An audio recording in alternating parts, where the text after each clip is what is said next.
આવ્યો હતો 31નો મને ફોન આવ્યો હતો કે આતા મોટા મોટા ક્રિએટરો આવે છે 31માં અને પાર્ટી છે તો તમારે આવવાનું છે. મેં નાક વાટી ના પાડી દીધી. એટલે એણે કીધું કે તમારે શું એકને પ્રોબ્લેમ છે, બધા આવે છે તો.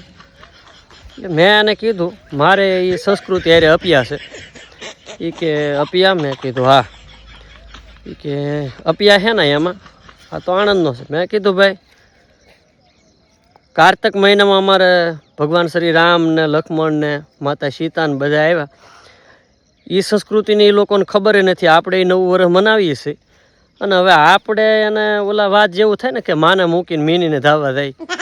એટલે મેં કીધું ભાઈ તમે તારે જ્યારે એ લોકોને ખબર પડશે કે ભારતની સંસ્કૃતિ શું છે, એના વાર તહેવાર ને એ બધું આપણું મનાવવા મળશે ત્યારે આપણે કંઈક વિચારશું. બાકી અત્યારે 31 ને એ આપણી સંસ્કૃતિ નથી, કારણ કે એ કોઈ આપણી સંસ્કૃતિ અપનાવી જ નથી.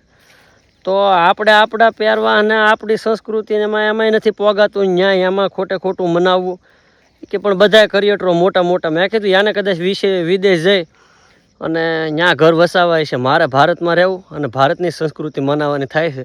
થટો બટો મનાવવાનો થતો ન. કાપી નાખ્યો ફોન, કાપી નાખ્યો.